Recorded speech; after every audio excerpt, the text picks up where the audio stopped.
अस्सलाम वालेकुम। होपफुल कि आप सब खैरियत से होंगे डियर एस्पिरेंट्स। तो आज जो हमारा आज का लेक्चर है वो फर्स्ट वेस्टर्न थिंकर के ऊपर होगा इंशाल्लाह, प्लेटो के ऊपर।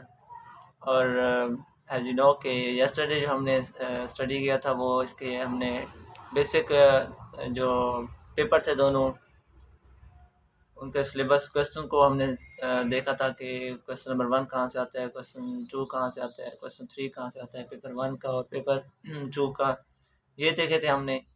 और इसके अलावा हमने देखा था कि जो एक सोर्सेज जो है स्टडी के लिए, सोर्सेज के किस टॉपिक को जो है किस बुक से या कहाँ से जो है रीड करें, स्टडी करें, तो वो हमने देखा था। आज इंशाल्लाह हम स्टार्ट करते हैं कि प्लेटो के ऊपर, लेकिन उससे पहले जो है हम ये देखते हैं 3 to 4 पॉइंट्स हैं, इम्पोर्टेंट पॉइंट हैं जिनको अगर हम फॉलो करें तो अच्छे स्कोर गेन कर सकते हैं। वो जो पॉइंट हैं उनमें ये एक बात तो माइंड में रखना, दिमाग में बिठा ही लें आज से कि आप स्टूडेंट हैं और स्टूडेंट ही रहना एग्ज़ाम में भी। वो जो थिंकर है ना, ठीक है ना, तो आपने वो नहीं बनना, अपनी फ़िलासफ़ी नहीं झाड़नी। पॉलिटिकल साइंस में फ़िलासफ़र की जो फ़िलासफ़ी होगी वो आपने लिखनी है, बाकी आपने अपनी फ़िलासफ़ी नहीं लिखनी। Keep in mind. हाँ, अगर वो आपके आर्गूमेंट लेता है, आपके व्यूज़ लेता है, तो तब आपने कुछ सजेस्ट करना है, कुछ लिखना है, अदरवाइज़ आपने एक क्लास भी अपनी तरफ से कुछ भी सजेस्ट नहीं करना। एक बात। दूसरी बात ये है कि आपने किसी भी फ़िलासफ़र की जब थ्योरी लिख रहे हो तो 2 बातें याद रखना, व्हाट एंड व्हाई, क्या और क्यों। ये रीज़न बतानी है आपने, क्या उसने थ्योरी दी और क्यों उसने थ्योरी दी, बस। इट्स अ सिंपल, और ये सब के लिए इक्वल होगा। जो नेक्स्ट पॉइंट है वो ये है कि आपने इवन के अगर कोटेशन भी देनी है तो किसी थिंकर की ही देनी है, बाकी आपने कोई कोटेशन भी नहीं देनी, खुद से आपने बिल्कुल कुछ नहीं लिखना। आप एक फ़िलासफ़र की फ़िलासफ़ी के अंदर दूसरे फ़िलासफ़र की कोटेशन दे सकते हैं, अदरवाइज़ आपने कुछ भी ऐड नहीं करना। बस ये पॉइंट है चंद, अगर इनको आप फॉलो करें तो एक स्टूडेंट जो है अच्छे स्कोर गेन कर सकता है। नेक्स्ट स्टार्ट कर रहे थे हम वेस्टर्न थिंकर को। सबसे पहले जो हम स्टडी करेंगे वो प्लेटो ही होंगे, मिस्टर प्लेटो समझ लें आप। तो वो जो प्लेटो है, अगर उसकी पहले हम बायोग्राफी देखें, एक और बात याद रखना कि बायोग्राफी को आपने पेपर में आंसर में बिल्कुल नहीं लिखना। बायोग्राफी हम, अब आपका क्वेश्चन होगा कि फिर पढ़ क्यों रहे हैं, तो पढ़ हम इसलिए रहे हैं, आपने थ्योरी में तो नहीं करना, लेकिन बायोग्राफी जो है वो एमसीक्यूज़ के लिए बहुत ही इम्पोर्टेंट होती है। एमसीक्यूज़ आ सकते हैं वहाँ से, थ्योरी नहीं आती, क्वेश्चन नहीं आते, लेकिन एमसीक्यूज़ आ सकते हैं वहाँ से। थ्योरी क्वेश्चन आते हैं लेकिन उसमें आपने बायोग्राफी लिखनी नहीं है, बायोग्राफी सिंपल आपने उसमें करनी है, कोई जो है एमसीक्यूज़ आ जाते हैं, तो इसलिए हम उसकी बायोग्राफी करते हैं। तो प्लेटो से स्टार्ट करते हैं। प्लेटो जो थे ये इनकी जो डेट ऑफ बर्थ है वो है 427 और कहीं पे मिलती है 428 BC बिफोर क्राइस्ट। और जो डेथ है वो कितने ईयर्स एगो है, वो है 347 ईयर्स BC। मीन्स के 427 to 28 से लेके 347 तक इसकी जो है लाइफ स्पैन समझ लें आप, ड्यूरेशन है। अब शायद आप कंफ्यूज हो रही हूँ कि ये कैसे पॉसिबल है कि 427 से 428 साल पहले, और आगे तो इससे ज़्यादा होना चाहिए था, मीन्स कि 500 होना चाहिए था, ये 300 कैसे हो गया। तो मैं एडी की बात नहीं कर रहा, मैं BC की बात कर रहा हूँ, बिफोर क्राइस्ट की बात कर रहा हूँ। तो इसलिए होपफुल कि आपको ये बात समझ आ गई होगी। नेक्स्ट, प्लेटो पैदा हुआ था एथन में। एथन में पैदा हुआ, जो कि ग्रीस में वाक़ई है। एथन में पैदा हुआ जो कि ग्रीस में वाक़ई है।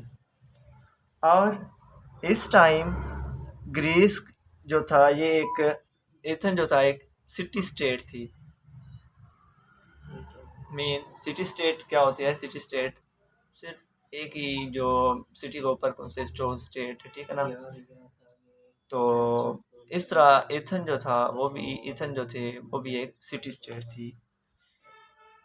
दूसरी अगर हम प्रेजेंट की एग्जांपल देख लें तो स्पार्टा उसकी एग्जांपल, गुड एग्जांपल है। सिटी स्टेट की स्पार्टा एक गुड एग्जांपल है। बहुत और भी हैं।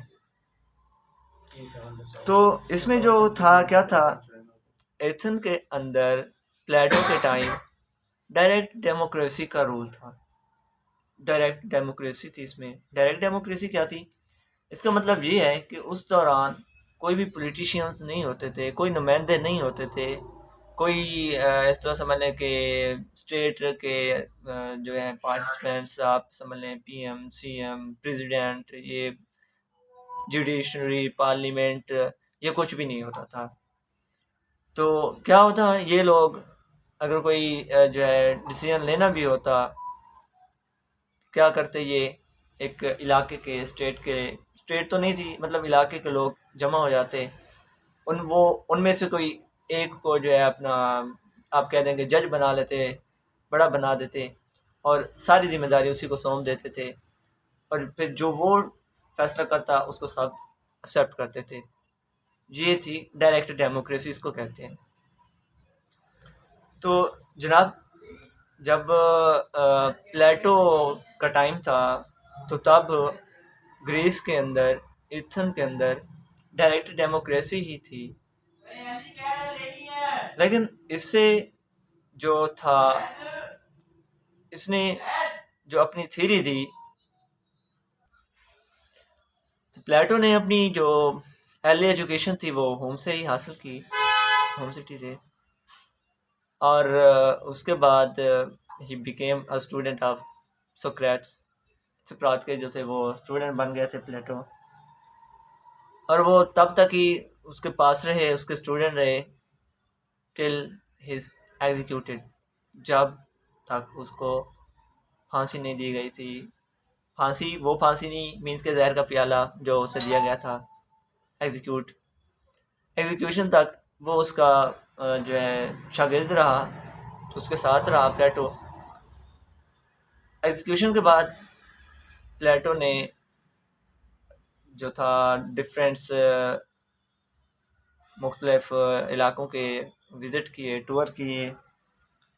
तो वहाँ पे उसने जो था कुछ अरसे के बाद दोबारा वापस आए और अपनी एक एकेडमी बना ली। अब एकेडमी उसके इंस्टीट्यूट का नाम ही था, बाकी एकेडमी ये वाली लोकल एकेडमी मीन्स के जैसे ट्यूशन एकेडमी ये वो इस तरह कह देते हैं, तो वो इस तरह की नहीं थी। मतलब एजुकेशन तो थी वहाँ पे भी, लेकिन उसके इंस्टीट्यूट का नाम ही था एकेडमी। तो उसने आके एकेडमी बना ली और फिर अपनी बाकी सारी ज़िंदगी उसी में ही गुजारी, एकेडमी में रीडिंग करते और राइटिंग करते, लिखते और पढ़ते, ये बाकी उसका काम था। अब इसने जो अपनी थ्योरी पेश की, तो वो थ्योरी क्यों पेश की, उसके बाद सोक्रेटिस के एग्जीक्यूशन के बाद, तो ये हम स्टार्ट करते हैं। प्लेटो की जो 3 बुक्स थी, important books, very very important, Plato की 3 books, there are 3 books of Plato. The first is Republic, second statement, and third is law. Republic, statement and third is law. अब क्वेश्चन होता है कि प्लेटो के ऊपर पेपर में question किस तरह का आता है। तो इसमें जो क्वेश्चन आता है, इसके एक रिपब्लिक के ऊपर आता है, इंपॉर्टेंट क्वेश्चन रिपब्लिक के ऊपर आता है, क्वेश्चन करता है, या फिर इसकी जो थ्योरी है of ideal state, theory of ideal state के ऊपर क्वेश्चन आते हैं। ये दो तरह के क्वेश्चन आते हैं प्लेटो के ऊपर, एक रिपब्लिक के ऊपर आता है और दूसरा इसका थ्योरी ऑफ आइडियल स्टेट के ऊपर आता है। और जो रिपब्लिक है उसमें फिलोसफर किंग के ऊपर आता है। देन स्टार्ट करते हैं इसकी।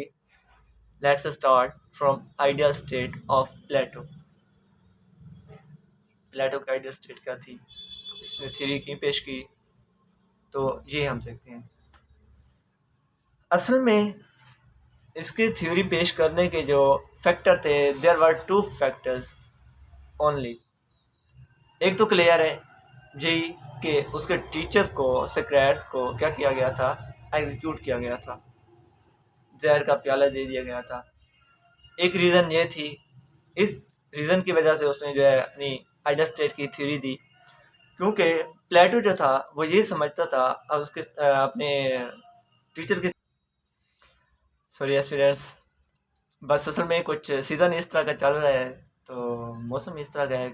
एक तो मॉस्किटोज ने अटैक किया हुआ है इस साइड पे, इसलिए चलें हम अपने जो है टॉपिक की तरफ चलते हैं। अब प्लेटो के थ्योरी ऑफ स्टेट कर रहे थे हम आइडियल स्टेट के ऊपर, कि देयर वर 2 फैक्टर्स, कि ये फैक्टर थे, ये रीज़न थी, इसलिए जो है प्लेटो ने थ्योरी ऑफ स्टेट पेश की। तो उसमें जो फर्स्ट थी, वो फर्स्ट ये थी कि प्लेटो को अपने टीचर्स की, आप समझ लें, इंसल्ट जो थी वो बर्दाश्त ना हो उसकी। ये इंसल्ट क्या थी, उसके एग्जीक्यूशन था, उसके टीचर को जहर का प्याला दे दिया गया, एग्जीक्यूट कर दिया गया। एज अ स्टूडेंट वो अपने टीचर की रिस्पेक्ट को मुलाहिजा करते हुए उसने क्या किया कि आइडियल स्टेट के अगेंस्ट हो गया, उसके जो उसकी डायरेक्ट डेमोक्रेसी थी उस टाइम, उसके अगेंस्ट हो गया। उसने कहा जी इट्स अ करप्ट सिस्टम, कि डायरेक्ट डेमोक्रेसी जो है ये करप्ट है, तो इसलिए वो उसके अगेंस्ट हो गया।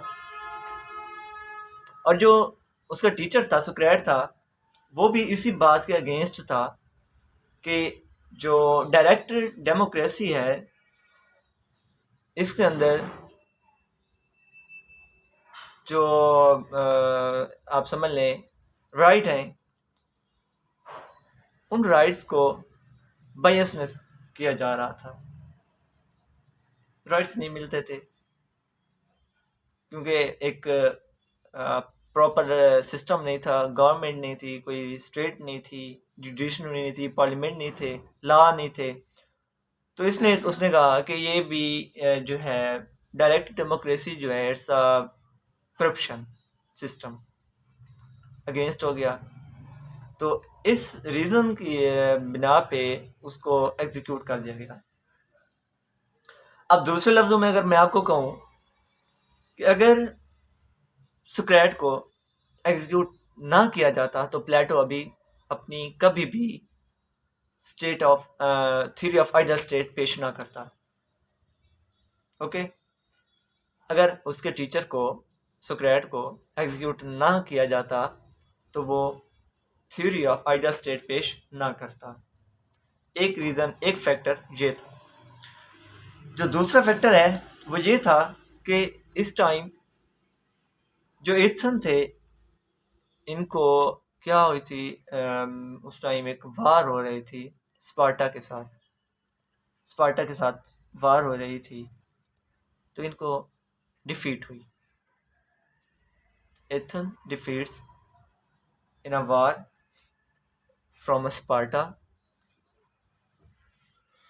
और इस वार को क्या कहते हैं, पेलोपोनेशियन वॉर कहते हैं। ये दो फैक्टर थे, ये दो रीज़न थी जिस वजह से प्लेटो ने अपनी थ्योरी ऑफ आइडियल स्टेट दी। ये रीज़न थी। अब वो थ्योरी ऑफ आइडियल स्टेट क्या थी उसकी तरफ हम चलते हैं। वो थ्योरी ये थी,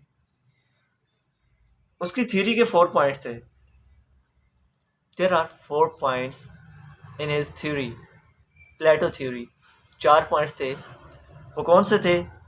एक जस्टिस था, number 1 justice, number 2 education, number 3 communism, और नंबर 4 जो था वो था फिलोसफर किंग। फर्स्ट क्या था? Education, justice, third philosopher king, और जो फोर्थ था वो क्या था? Communism. So let's start from the point of justice. Plato का जस्टिस के पॉइंट से स्टार्ट करते हैं हम। जो फर्स्ट था उसकी थ्योरी ऑफ स्टेट का, आइडियल स्टेट का जो फर्स्ट पॉइंट था वो क्या था? जस्टिस। तो जस्टिस से हम स्टार्ट करते हैं। According to Plato, the human nature behavior is controlled by 3 instance। जो ह्यूमन बिहेवियर है, इंसानी फितरत जो है, वो आप समझ लें कि 3 टाइप्स की है, 3 फॉर्म्स की है। जो वन है, फर्स्ट है द ह्यूमन इज लस्ट, लालची। सेकंड जो है वो क्या है कि द ह्यूमन आर विजडम।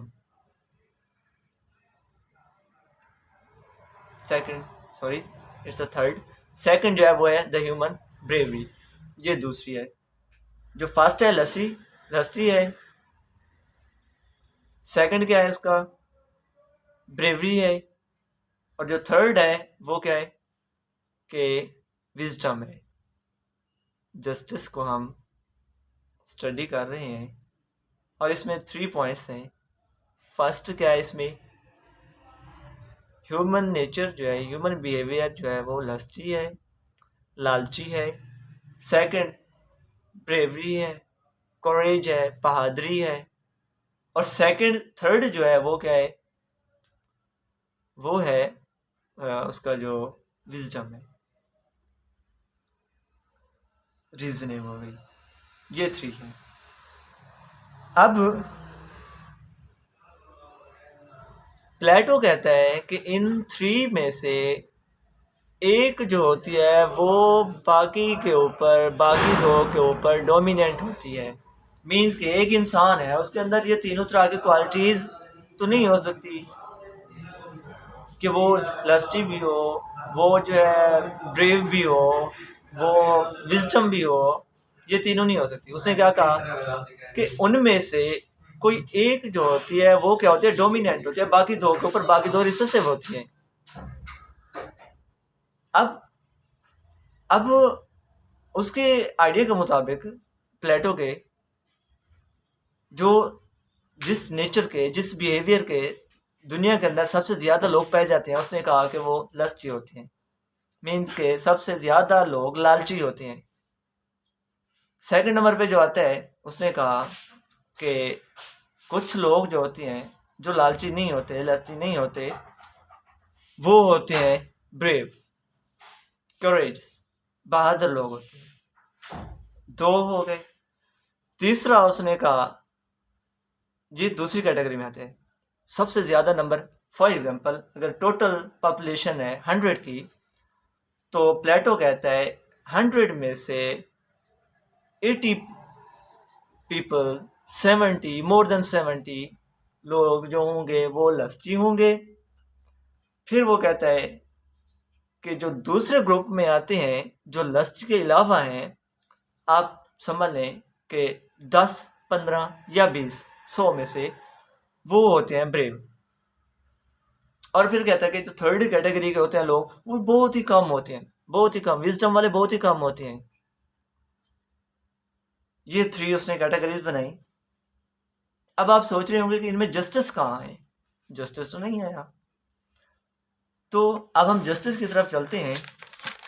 असल में जस्टिस यही है कि ये जो 3 टाइप्स के, 3 आप कैटेगरी के ये जो लोग हैं, अगर ये लोग अपने स्टैंड के अकॉर्डिंगली अपने आप को क्या करें, यूज़ करें, इनके फंक्शन हैं उसी तरह अपने आप को यूटिलाइज करें जिस तरह इनका इंस्टेंट है। अगरचे वो लस्टी हैं तो क्या करें, अगर वो ब्रेव हैं तो क्या करें, करेजियस हैं या अगर वो विजडम रखते हैं तो क्या करें।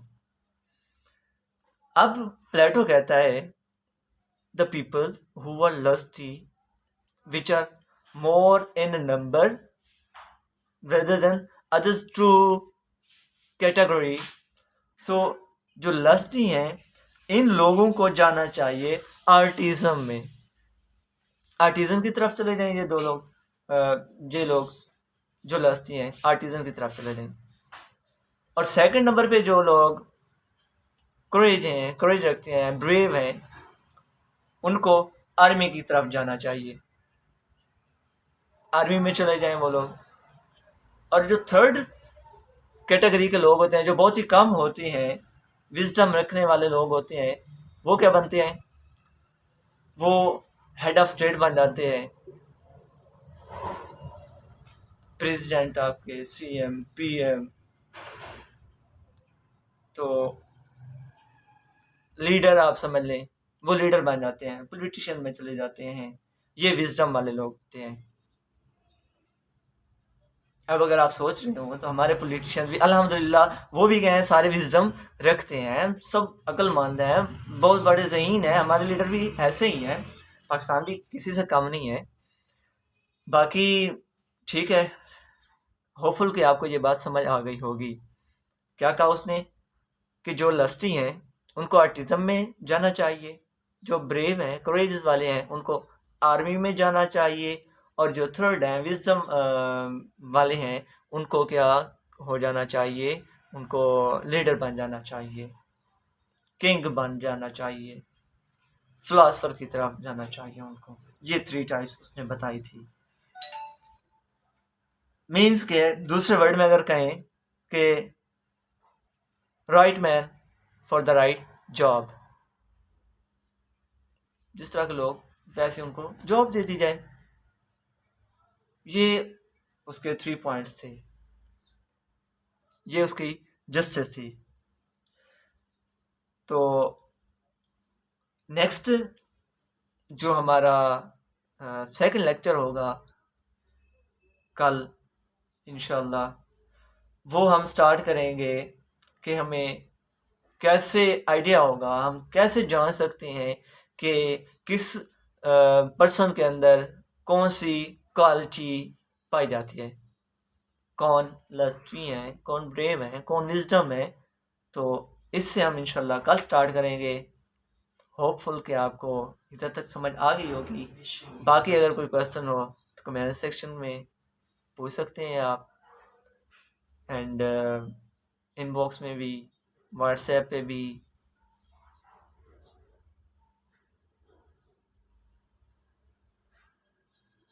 जी ठीक हो गया। Okay dear, all the best and best wishes to all of you for the 2024. See you tomorrow inshallah. Allah Hafiz.